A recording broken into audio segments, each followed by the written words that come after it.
الحمد لله رب العالمين، وصلى الله وسلم وبارك على نبينا محمد وعلى آله وصحبه أجمعين. أما بعد، حياكم الله جميعا ومرحبا بكم. في مقطع سابق علقت على هروب المقنع ذو الفرار من مناظرة أخينا رامي عيسى، وقد ألزمته في ذلك المقطع أن يتوب من طعنه في النبي صلى الله عليه وسلم ووصفه وحاشاه بأنه فاجر قليل حياء وكرامة، وألزمته أيضا بالتوبة والاعتذار من طعنه في سيدة نساء العالمين فاطمة رضي الله عنها ووصفها بأنها ناصبية خبيثة وحاشاها، وألزمته أيضا بأن يتوب ويعتذر من كذبه الصريح على الكرماني رحمه الله تعالى. وقد كرر هذه الأمور أخونا رامي عيسى في رده الأخير، والمقنع لم يلتفت إليها ولم يعلق بكلمة واحدة عليها. الاعتذار كليا وكأن الأمر لا يهمه، لأنه اختار فضيحة مذهبه على أن يفضح نفسه، ولكن الأمر يهمنا نحن ولن نتركه، فلن تستطيع الهروب برؤوسنا ما دمت ورطت نفسك بمناقشتنا. حتى الشيعة لاحظوا هذا الهروب، فحاول أحد النكرات أن يتدارك الموقف وأن يكون محامي دفاع عن المقنع ذو الفرار وأن يجيب عن هذه الإشكالات. وهذا النكرة الذي هو لا في العير ولا في النفير أنزل ردا عليه وسماه الدعس على سيد مازن، وهو يقول أن الأخ ذو الفقار المغربي يهرب من مناظرة رامي عيسى. أولا، هذه قصة حياة مش عنوان مقطع، وما كنت لأرد على هذا النكرة الذي لا يسوى شيئا لولا أنه لفت انتباهي أن المقنع ذو الفرار علق على هذا المقطع فقال: كم أشفق على هذا المسكين، يقصدني بالكلام. وهنا تلاحظون أيها الشيعة أن المقنع ذو الفرار يسمع ردودي عليه ويتألم في صمت ويتابع ردود الشيعة علي، ومع ذلك لا يجرؤ أن يرد علي بمقطع واحد. الله أدوس على راسك وعلى راس مرجعيتك وقائدك اللي علمك هذا الشيء. فالحمد لله الذي جعله بهذا الضعف والخوار والذلة. لكن سنعرف من هو المسكين الذي يستحق الشفقة والذي ضحى به المقنع ذو الفرار. وإلا بالإمكان أيضا أن نعاملك بالمثل ونقول: لا بد أولا أن تعتذر للمسلمين جميعا لأنك شنعت عليهم برواية رواها الكليني في كتاب الكافي. ما شاء الله ما شاء الله. أترضى أن يقال عنك أنك كنت جالسا مع أصحابك ثم مرت امرأة من أمامك فنظرت إليها فوقع في قلبك شهوة النساء، فتركت أصحابك وذهبت إلى زوجتك لكي تجامعها، ثم اغتسلت وعدت إلى أصحابك وحكيت لهم ما فعلت ونصحتهم أن يفعلوا مثلك؟ أترضى بهذا؟ جاء في كتاب بحار الأنوار لمحمد باقر المجلسي في المجلد السادس عشر صفحة 259، ذكر نفس الحديث بالإسناد عن أبي عبد الله قال: رأى رسول الله صلى الله عليه وسلم امرأة فأعجبته فدخل على أم سلمة وكان يومها فأصاب منها وخرج إلى الناس ورأسه يقطر فقال: أيها الناس، إنما النظر من الشيطان، فمن وجد من ذلك شيئا فليأتي أهله. ثم يعلق المجلس قائلا: بيان لعله صلى الله عليه وسلم إنما فعل ذلك وأظهر لتعليم غيره. اصبر، هل ذهبت فقط إلى ترجمة رواة هذا الحديث؟ رأسا يركض إلى سند الرواية، وهذه تطيح حظه من يركض إلى سند الرواية. قبل أن تشن علينا به بالطبع لم تذهب، لأنك أردت الكذب والتدليس لنصرة دينك المتهالك. لنرى ترجمة الشخص الثاني الذي هو المعلى بن محمد.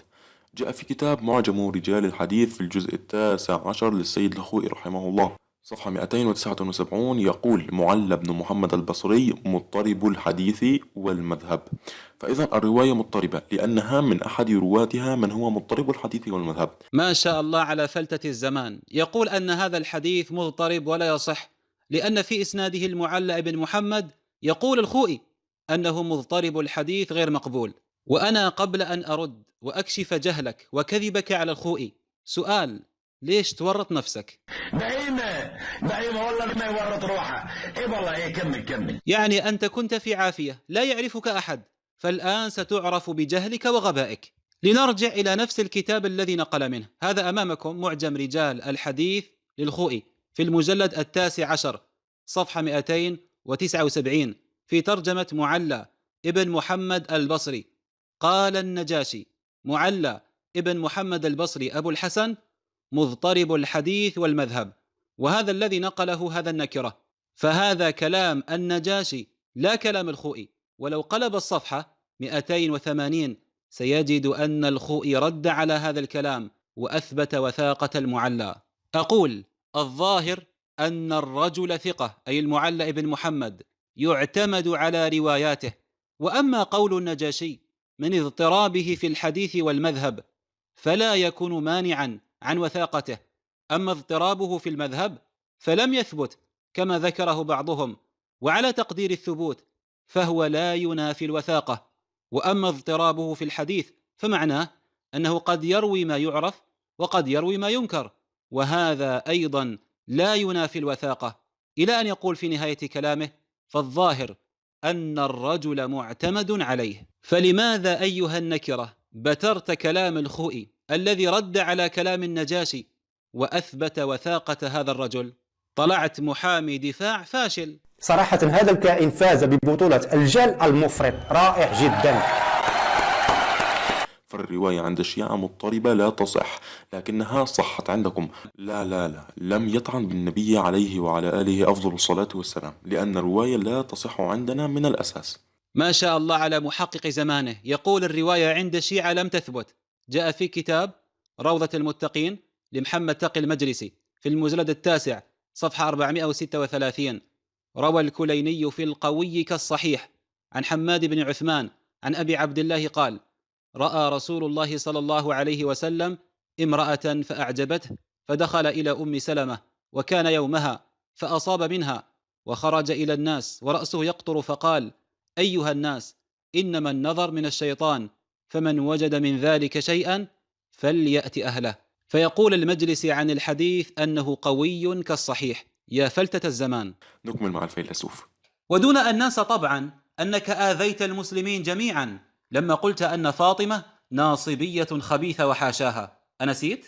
هيا لنشاهد من هو هذا الشيعي الناصبي الزنديق الخبيث سباب الصحابة الذي شبه أمير المؤمنين علي بالجمل المخشوش. جاء في كتاب وفاة النبي محمد صلى الله عليه وسلم لحسين البحراني صفحة 88: فدخلوا على أمير المؤمنين عليه السلام ولببوه بثوبه وجعلوا يقودونه قود البعير المخشوش، فجاءت فاطمة لتخلصه منهم فلم تتمكن من ذلك، إلى أن تقول: فهذا ابن عمك يقودونه قود البعير المخشوش.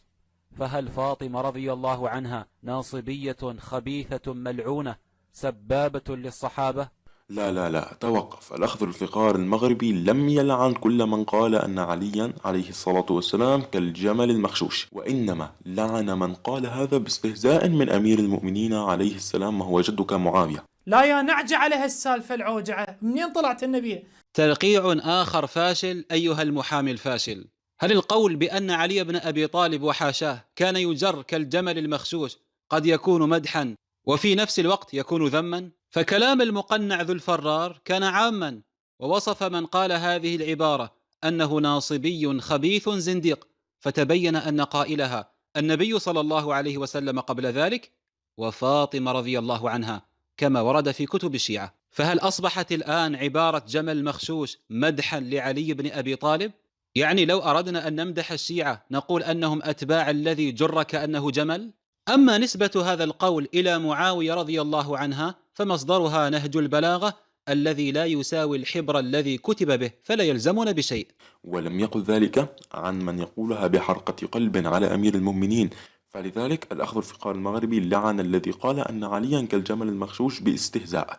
إذن بحسب كلام هذا المرقعات الفاشل صارت عبارة أن علي بن أبي طالب وحاشاه جر كالجمل المخشوش هذا من مناقب علي، وهذا مدح لعلي. فالرواية التي أتيت بها من كتاب وفاة النبي محمد عليه الصلاة والسلام واضح فيها أن سيدة نساء العالمين وابنة خير الرسل أجمعين صلى الله عليه وآله تقول من حرقة قلب على أمير المؤمنين وحزن عليه، وما فعلوا معهم بعد استشهاد الرسول صلى الله عليه وآله. فاسمعوا أيها الشيعة، هذا إمامكم المعصوم صاحب الولاية الكرتونية جر وسحل كأنه جمل مخشوش، وباعترافكم أنتم، فإياكم وأن تنكروا هذا الأمر مرة أخرى. ولا تنسى أيضا أن تعتذر وتتوب من تدليسك الشنيع وكذبك الصريح على الكرماني رحمه الله. كتاب عمدة القاري شرح صحيح البخاري للعيني في الجزء 5 صفحة 281: قوله لم تسمي.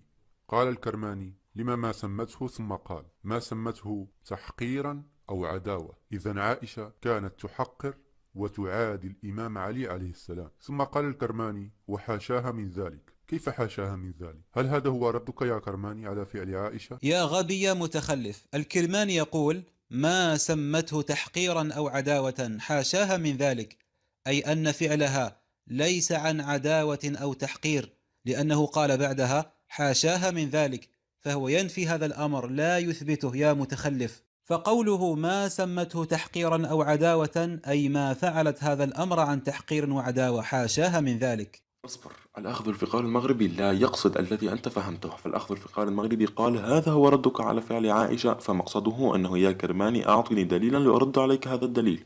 بل المقنع ذو الفرار نسب هذا للكرماني، أن عائشة رضي الله عنها ما ذكرت اسم علي تحقيرا وعداوة. نسمع مرة أخرى. قوله لم تسمي.